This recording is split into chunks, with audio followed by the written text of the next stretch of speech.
Hey guys, and welcome to some more Star Citizen extra newsy stuff. There were a couple of juicy interviews that came out last week and today from Ben Lesnick via Batgirls Bensday episode 61, I believe, and a Gamers Nexus interview with Chris Roberts, which was a two-parter, going over some of the stuff that's coming out in CitizenCon, but also that's coming out in 3.0, and some stuff for 2.6.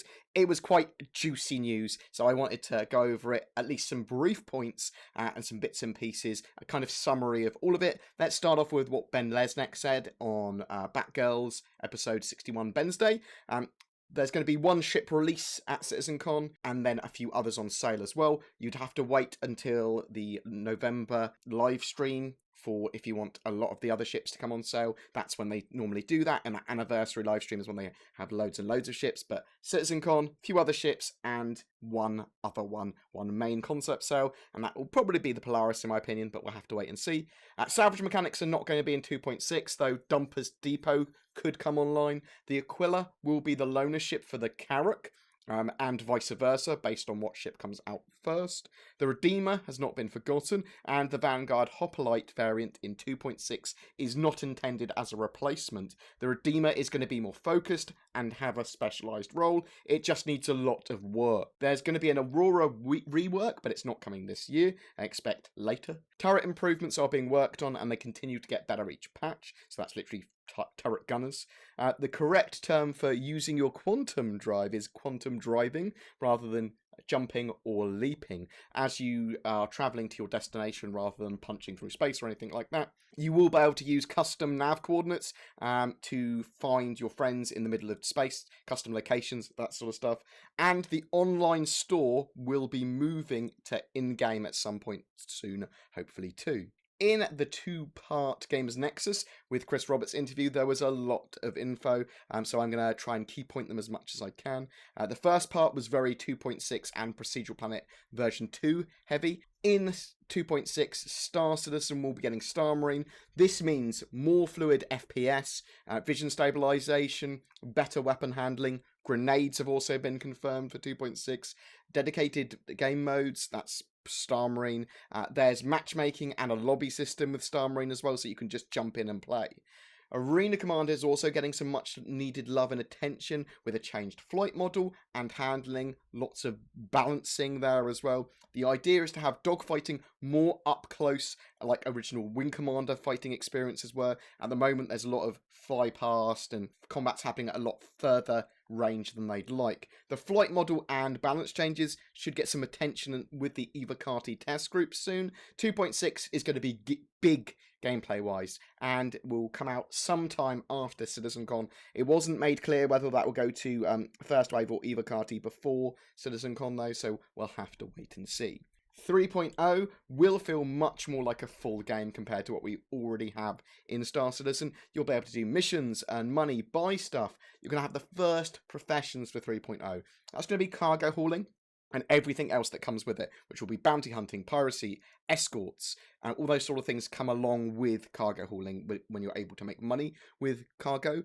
Longer term professions are going to be rescue and recovery, refueling, mining, salvage. There'll be ones that are added effectively next. The 5 major landing locations of the Stanton system should all be in for 3.0, and lots of the other locations in the system should be at least roughed in for 3.0. So there's only going to be one system in 3.0, but it's going to be very populated. Think space stations, satellites, wrecks, and other points of interest. Each system is going to be incredibly detailed and gameplay packed, so you could spend hundreds of hours in each system is the idea. If you see a planet, you're going to be able to land on it and adventure around. Obviously, if it's a gas giant, you might not be able to run around on that planet's surface. We'll see Planets version 2.0 or V2 at CitizenCon.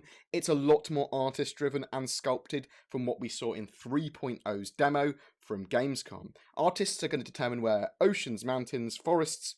Basically, they can paint on biomes as well. There's a height and distribution map that they can edit. The idea is that an artist would start with the sphere or the planetoid they want, push and pull bits of the planet, define where major seas, mountains, and biomes would go, and then you could also go in and paint and define areas in a much greater detail using different brush sizes that are from a few meters in size all the way up to hundreds of kilometers in size. That can be with forests, rocks, whatever. Specific assets can also be added, like mine shafts, or some of the modular bases that we've seen in the recent ATV. This goes down to being able to put snow globes on desks and individual little tiny pieces of set dressing too. Version 1 was shown at Gamescom, and that was just a very early version. Version 2 is significantly better. Chris also confirmed that there's going to be full weather simulations. This is determined by the biomes and the planets. That drives the weather and the ecosystem. It's not flow maps, it's an actual simulation. And this kind of long-term thinking is very much a mantra of Star Citizen. Artists are also going to be involved with the creation of every moon or planet. It's very heavily artist driven now. Procedural generation is used to fill out large areas, but then the artists will sculpt and edit. There are various biomes for different types of planet and moon that they might use. An artist might be able to crank out, for example, 6 moons in a week, and then make them much more highly detailed. Building out some of the stretch goals and universe takes them time. They have about 110 systems planned now, up from around 100 what they originally had planned when they finished a lot of the stretch goals. They haven't planned to have them all in by the actual physical release of Star Citizen, the MMO, though. They do want a good chunk of them ready for release, though. There will be animals and creatures, kind of unique ecosystems, and fully constructed landing zones on each planet. The uniqueness of each planet, you'll be able to see that. Biomes, building bases, and that sort of stuff on planet, they can all be manually placed, or they can be placed by a distribution map tool, basically allowing artists to roughly paint on where buildings will be with various rule sets. This goes down to biomes and stuff as well. They can paint on effectively wildlife. The biomes will have various rule sets saying what animals, creatures, plants, minerals or features will be there. This is all accessible from the tool they use called Planetary that they've made. That's one of the tools in the Star engine, which is the heavily modded CryEngine, which now Chris has kind of confirmed that it's called the Star engine rather than just being unofficially coined that by everyone else. Biomes will be blended together too. There are rules for that, and the idea is that you can look at an area. Any given area shouldn't look like it's copy and pasted. It shouldn't look like there's a hard seam there. You'll be able to look at something and it should be able to look like it's right. Textures and levels of detail. There are around 4 to 5 levels of detail layers, from going down from a planet all the way to the surface on first person. Textures, maps, and all that sort of stuff allow for a great experience from going from orbit down to the first person. Version 2, there shouldn't be any texture popping like in the 3.0 demo. The planets are going to look a lot more authored by artists than totally random. They're going to look good. They're going to look like a cool planet. Now, part 2 of this video was significantly more CitizenCon centric, kind of exactly what are you showing at CitizenCon kind of questions.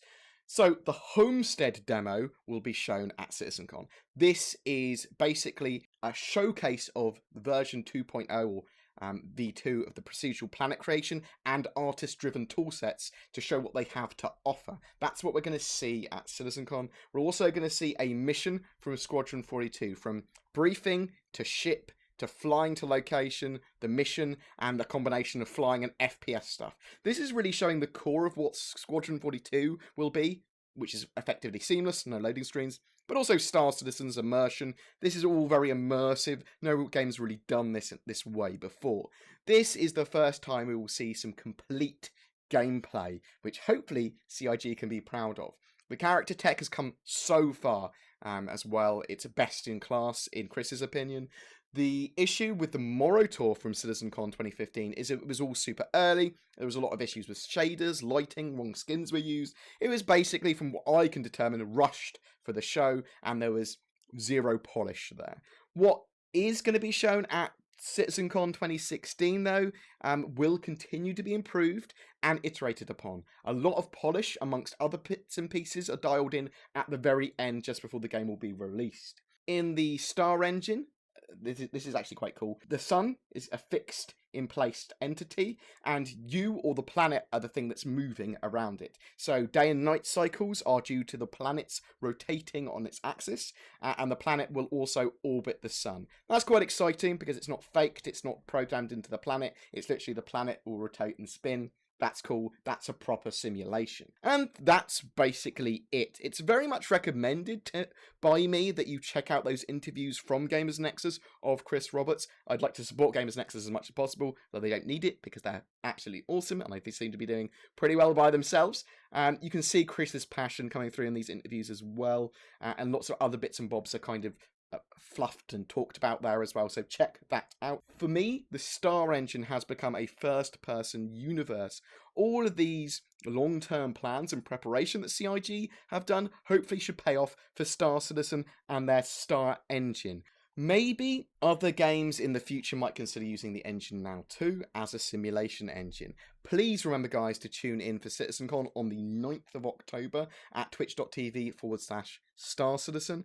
I'll have a load of videos up around that time too and remind people, so don't worry about that. Remember to comment below for a chance to be in for winning an Argo MPUV. I can't put sentences correctly together, as you can see by what I just said. But also, there's that chance to win the Star Citizen budget PC as well I made a while ago. Please tell me what you're looking forward to seeing or hoping to see at CitizenCon. What ship do you think is going to be on sale? I think it's going to be the RSI Polaris Corvette. We don't know. It's possible that the F7 Lightning, the F8 Lightning, in fact, could be on sale. That was one of the other things that I actually wanted to talk about that I forgot to say.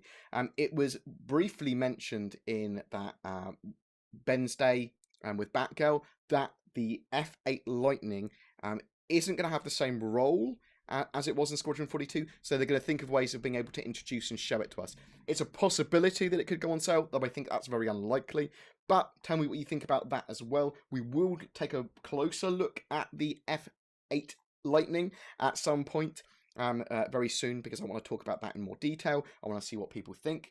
Should CIG be allowed to sell ships like that, or should they always keep their word and not sell something that they said they wouldn't sell, even if the role changes? Please tell me what you think about that as well. I'm very interested. Don't forget to like and subscribe, guys, and I will see you in the verse.